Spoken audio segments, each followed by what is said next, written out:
It's game day for the Arizona Coyotes with just about 10 games remaining in their season. We're going to talk about Coyotes versus Devils, plus a new member of the Coyotes joins the team. That is also a topic on today's episode of Locked On Coyotes. You're Locked On Coyotes, your daily podcast on the Arizona Coyotes, part of the Locked On Podcast Network, your team every day.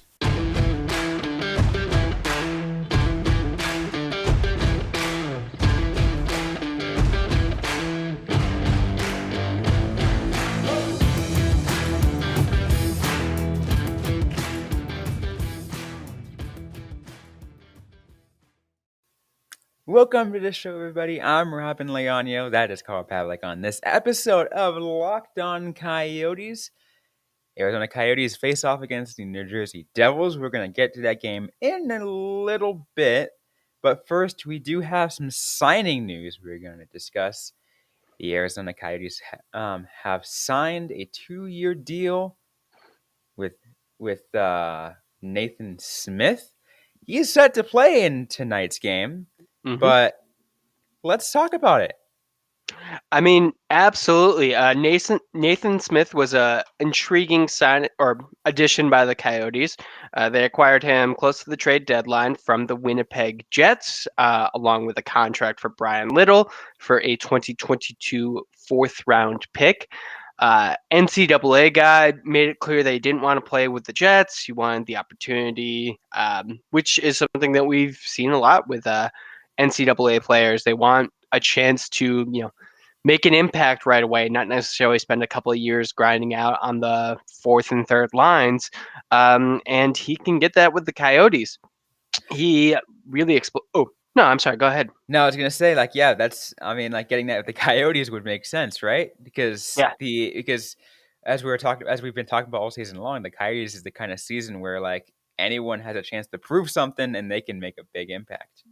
Yeah, and that's been a theme this season. I imagine it's going to be the same next season. I don't see the team vastly improving. I don't see a hard hierarchy emerging right now. So yeah, this is a smart move for Smith if he thinks that he can, go out and make an immediate impact on an NHL team, and he wants to have the opportunity for that.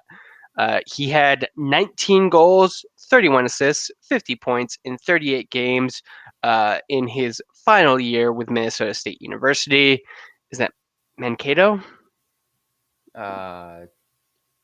Something like that, yeah. But with that Minnesota State University team, didn't win the Frozen Four, but team looked good. He looked good, and I think he should find an interesting spot with the Coyotes, especially with so many injured players right now. One of the things I love to see are players that are native of the Sun Belt. Yeah, because again, you get those things. Hockey doesn't belong in the Sun Belt because blah blah blah blah blah blah. But this guy from Tampa. Yeah. He and Chychrun can talk a lot. Chychrun's from Boca Raton. I believe they're kind of close to each other. Maybe.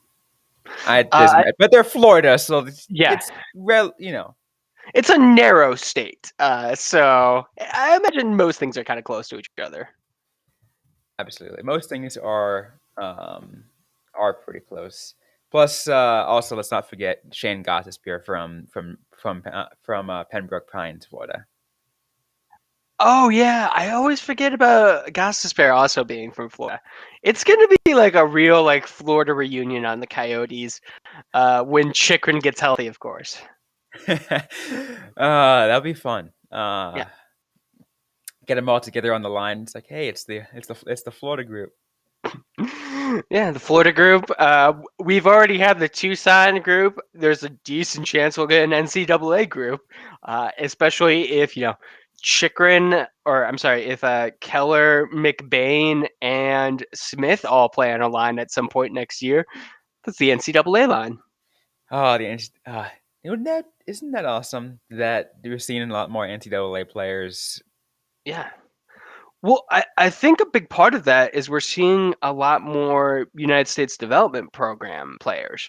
So, like, those players are doing great things at the lower levels, and they're just sticking in America and going to, the burgeoning NCAA program. So it's really good to see U.S. hockey doing a bottom up kind of program where they're like, we're going to start young and we're just going to keep growing, and that's why we're seeing stuff like ASU hockey and that sort of thing too. That's another thing we're like. I'd like to touch on, maybe not today, but another thing. But ASU hockey and what they've done to grow the program. Maybe even get someone from the program for our Grow the Game series. Absolutely. Um, there's already people reaching out to me, and it's awesome. I really want to get more for that. For that series.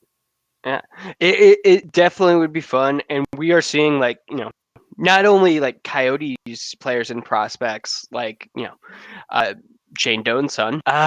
We are getting Josh Doan doing things with ASU.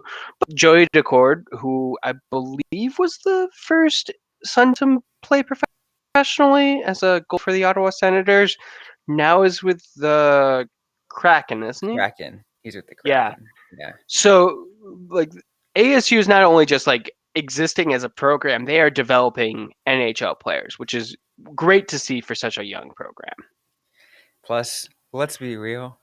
It is an ideal location for people to move to. Come on, like if you're a college kid who wants to play hockey, but you also want to party and leave your practice in shorts and flip flops, like we're a better place to go to than than Arizona. Absolutely. I remember when I was talking to the ASU program people, they said that they would just bring down like 17-year-old kids from Winnipeg and be like, yeah, this is what living in Arizona is like. Do you want to play in our hockey program? And even though they weren't able to give scholarships because it was ACHA at the time, like people would still be like, yeah, this is awesome. I want to live here. I could play hockey and live here. That's great. Like it should be like such a recruiting thing as long as there is the actual like support of a hockey program, because that's how you're going to get the top talent. Like if you have a good program, a good environment, like that's really all you need. And I do think that with the Coyotes looking to, be working at or playing out of the ASU arena and all those additional benefits they're going to get, like the additional practice space and that sort of thing, equipment, like that should be like insane for kind of recruitment efforts. It's amazing to think about that. I just had, for some reason, this thought just came to my head, and obviously it's going to be vastly different because of how things are. But the Tucson Roadrunners and Arizona Coyotes both share facilities with college programs. That is kind of funny. And I mean, it also just shows how quickly the game has grown where like we not only have two professional teams now, we have two college teams. I would love to see U of A eventually make the jump to NCAA just to kind of, keep the success of that program. Once they get that new facility, it's obviously still 2 years from now, or whatever. Once I get it, I think that they would soon make that jump. I would hope so. I would hope so too. Definitely. Like a new facility, like not having to travel up to Chandler to do practice. That seems like, a recipe for a good NCAA program. Absolutely. Anyways, though, we still got to get to more of this episode of Locked On Coyotes. We have to discuss, the game, actually, because they have a game tonight against the New Jersey Devils. We're going to get to that in just a moment. But first, I want to tell you guys about Shady Rays, an independent sunglasses company that gives you the features of $200 sunglasses for a fraction of the price. That means polarized lenses, well-constructed durable frames, and premium high-end finishes. Also, something you won't find anywhere else is Shady Rays' insane protection program. Shady Rays includes lost and broken protection on every pair. They will send you a brand new pair if you lose them, no matter what happened. Give them a try, and if you don't love them, you'll pay nothing. It's as simple as that. Plus, 10 meals donated to fight hunger in America when you shop with Shady Rays. Exclusively for our listeners, head to shadyrays.com and use the promo code LOCKEDON to get 50% off two or more pairs of polarized sunglasses. That's the code locked on for their best deal of the season, 50% off 2 or more pairs of Shady Rays sunglasses, backed by over 150,000 verified 5-star reviews. And I have a message from our friends at BetOnline. BetOnline.net is the number one source for all your betting needs and stats this season. You can find all the latest sports development, league reviews, and news, including this year's basketball playoffs and the start of the Major League Baseball season. BetOnline is your continued source for all your sports wagering information, from live betting to playoffs, esports, and more. It's the reason we always use BetOnline when we're talking about previewing the game. Head over to the website today, or you could use your mobile device to learn more about the trends and action. BetOnline, where the game starts. So let's start getting into the preview here now for the Arizona Coyotes versus New Jersey Devils. Last time they played each other, we actually had a crossover, and predictions didn't go in the way people thought. But No, no. The Coyotes won that last game. I think we all predicted that it would be tough, but since then, since January, the Devils have just sunk collapsed. right to the bottom of the Metro. What a collapse! That leaves the question: did the Arizona Coyotes break the Devils? I mean, possibly. It kind of the same way that I still think the Colorado Avalanche broke the Coyotes in the playoffs that one year. Like, some losses are just too big that you just you start to question everything. And the Devils, I think, where they're they're in a rebuild, kind of, but I think they maybe thought they were further along. I'm not really sure about the Devils. They're an interesting team that we don't see a lot of because What are they? different conference. What are we referring to it as? Because I know, like, what other teams go rebuild, retool, reset, whatever. Like, Yeah, it's all the same thing, really. yeah, I mean, I can go into the technicalities of the difference between them, but like, but yes, to your point, they are roughly all the same. Yeah, I would say the only team I can really think of that has done like a successful retool, like which I would call like a short rebuild, is the New York Rangers, and that's just because they had the money to bring in some of like the top free agents, and it's New York, so like they have like that kind of highlight. But the Devils are not that team. They're very close to New York, but they're not New York. Nope, you could see New York from your window, but you're not New York. Yeah, you're the team that Wayne Gretzky once called a Mickey Mouse organization. So Oh, poor Devils. yeah, but I mean, looking at both teams, they're both pretty like battered and bruised. I don't really know who to give the edge to. It's gonna be, yeah, I don't know. It would be an interesting way to look at it because because they're both injured, whatever, now all going through their own crap, and plus we're so close to the end of the season. You know, standings. I'm pretty sure lottery is now in the thought process of some of these of a lot of these teams. Yeah, well, I mean, as people always say, GMs watch standings, players don't necessarily.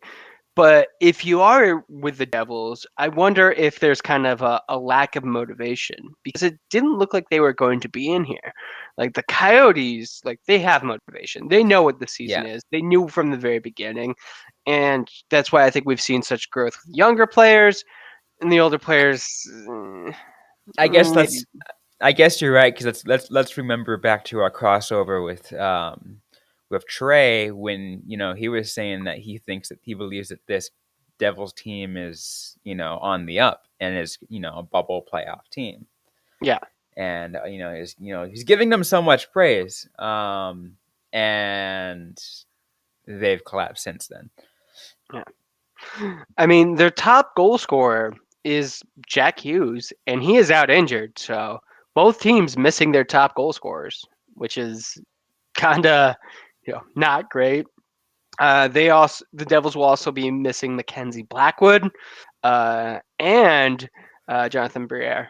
So like I don't like the last person to play goaltender for them was Nico Dawes. Not sure if anyone has really a good vibe on him. He's played 23 games this year, and it's his first NHL season. So who could really predict that? All I can say is this game is probably going to be a mess.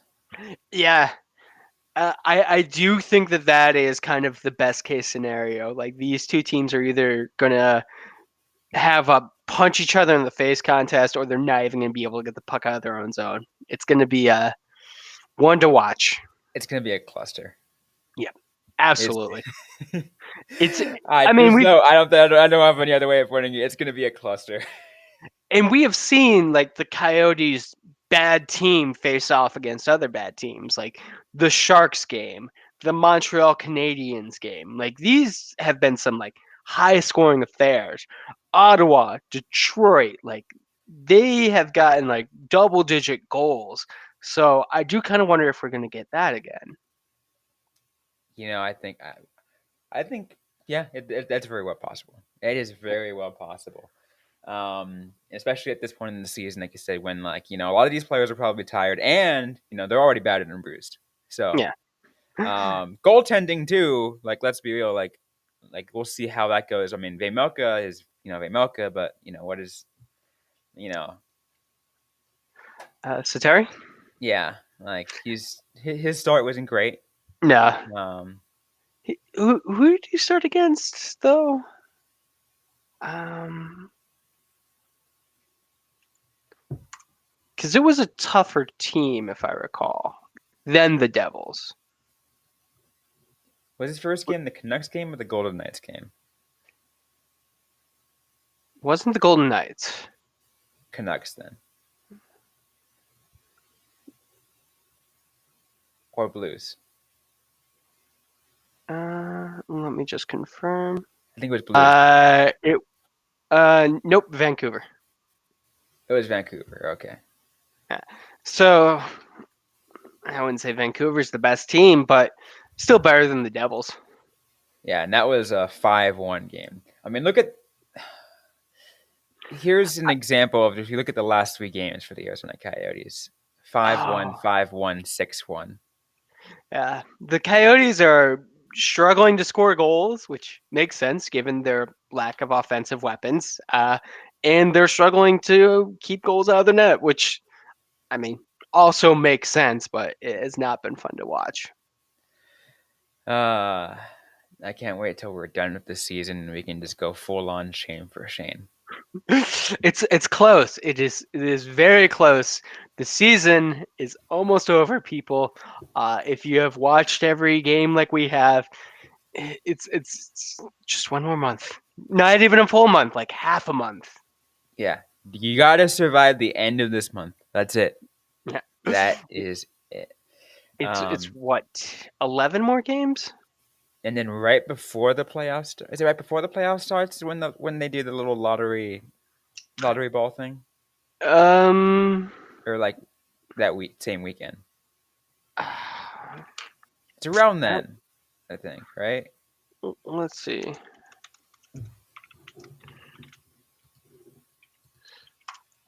Let's see if they have a date for it.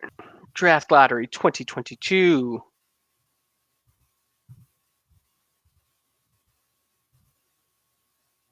Not been determined yet. After the regular season is over. Yeah.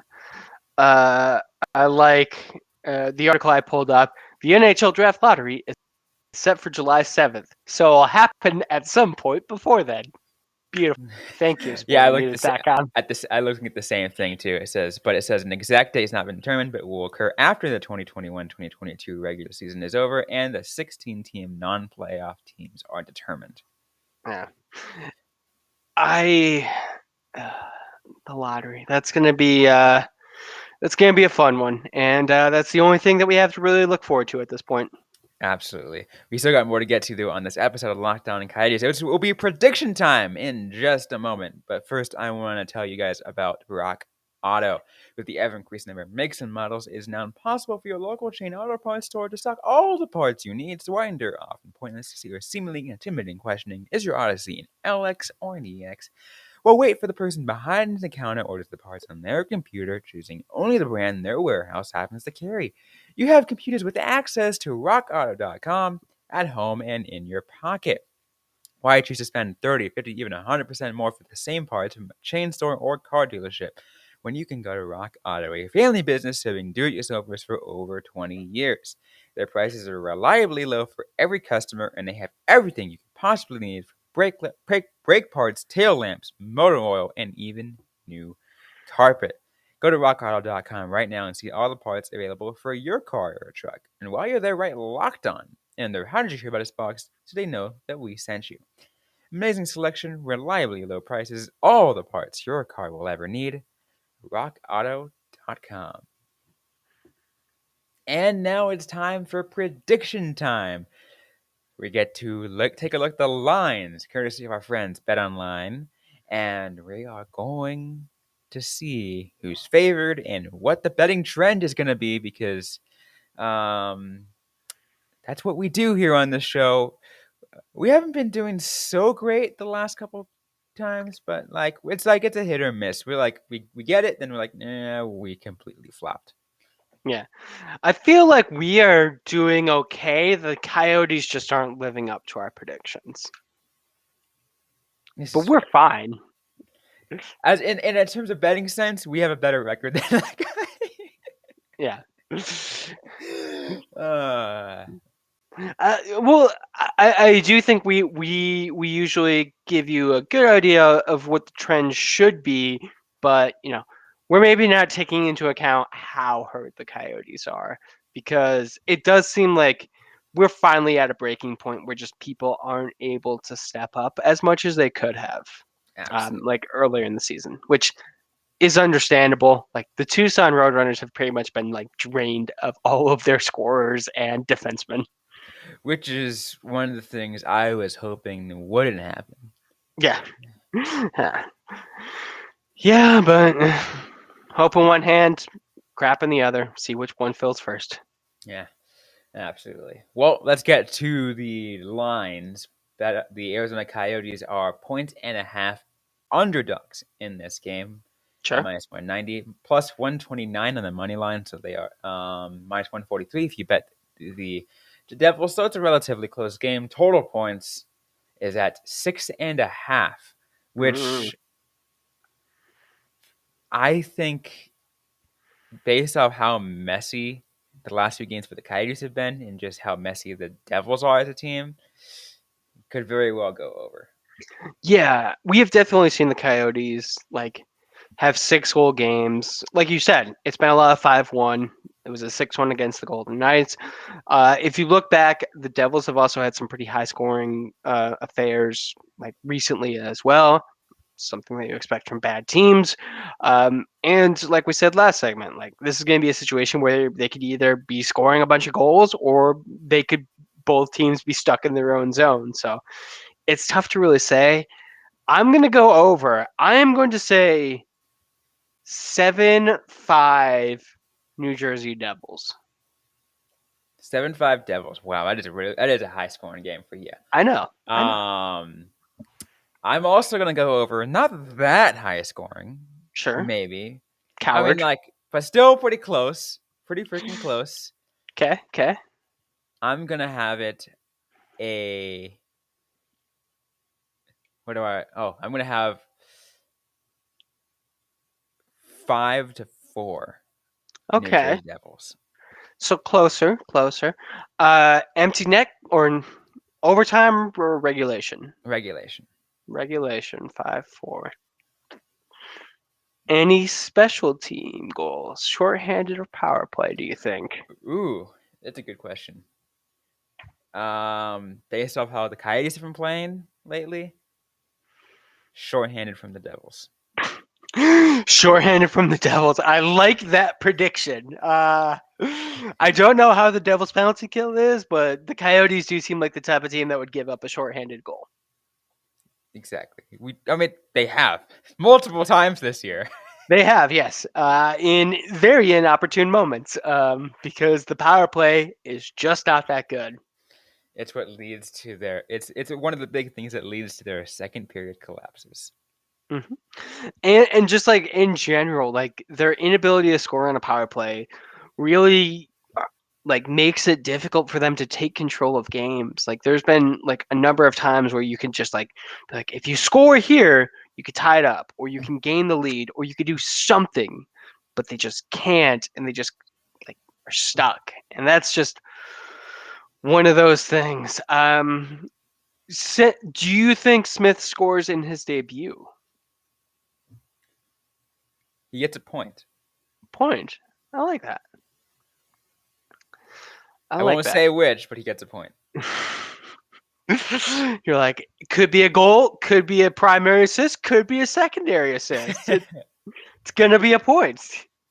Exactly. Yeah. Yeah. This one is definitely one of the ones where it's tougher to predict. It's probably like I'm looking at the schedule, and this is the last time the Coyotes are going to face a bad team, other than the Chicago Blackhawks next month or next week. Like this could very well be one of the last winnable games that the Coyotes have, unless they decide to go full trap. Yeah. Like obviously I'm going to go a little bit more in it later in the week or later on the show. But as an example, because again, there's 10 games left. I'm just going to go ahead and throw out the remaining 9 after the Devils. Yeah. Canucks, Flames, Hurricanes, Blackhawks, Capitals, Blues, Wild, Stars, and Predators. Those are not winnable games. Maybe the Blackhawks, but Blackhawks, yes. I could see the Coyotes being spoilers for the Dallas Stars. That seems like a good move. And they are like one of those teams, like the New Jersey Devils are on a 5-game road trip. They started it by beating the Dallas Stars. So I'd say that Chicago is definitely the most winnable. Dallas is a close second. I'll have to. I'm going to go ahead and close off on this one thought for you, Carl. Okay. The Coyotes are at 49 points in the season. Yep. Remember what we were talked about with their season low with 56 points. They need 7 points in the next 10 games to at least tie it, so they're not the worst. I don't know if they can get it. I really don't. Like the losses have been blowout losses. They haven't been tight at all. So it's going to be tough.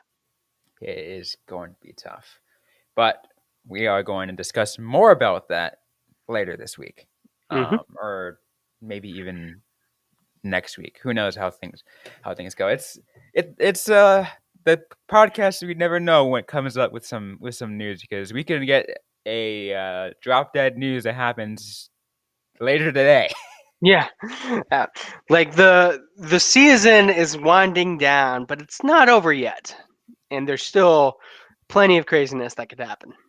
Absolutely. Anyways, though, that is going to be it for this episode of Locked On Coyotes. Hope you guys like what you heard. If you did, don't forget to leave a review, like, comment, subscribe if you've yet to already. We're available everywhere you get your podcasts, including on YouTube. Don't forget to interact with us on social media. We're on Facebook, facebook.com/LockedOnCoyotes, on Instagram at LockedOnCoyotes, on Twitter at LO_Coyotes.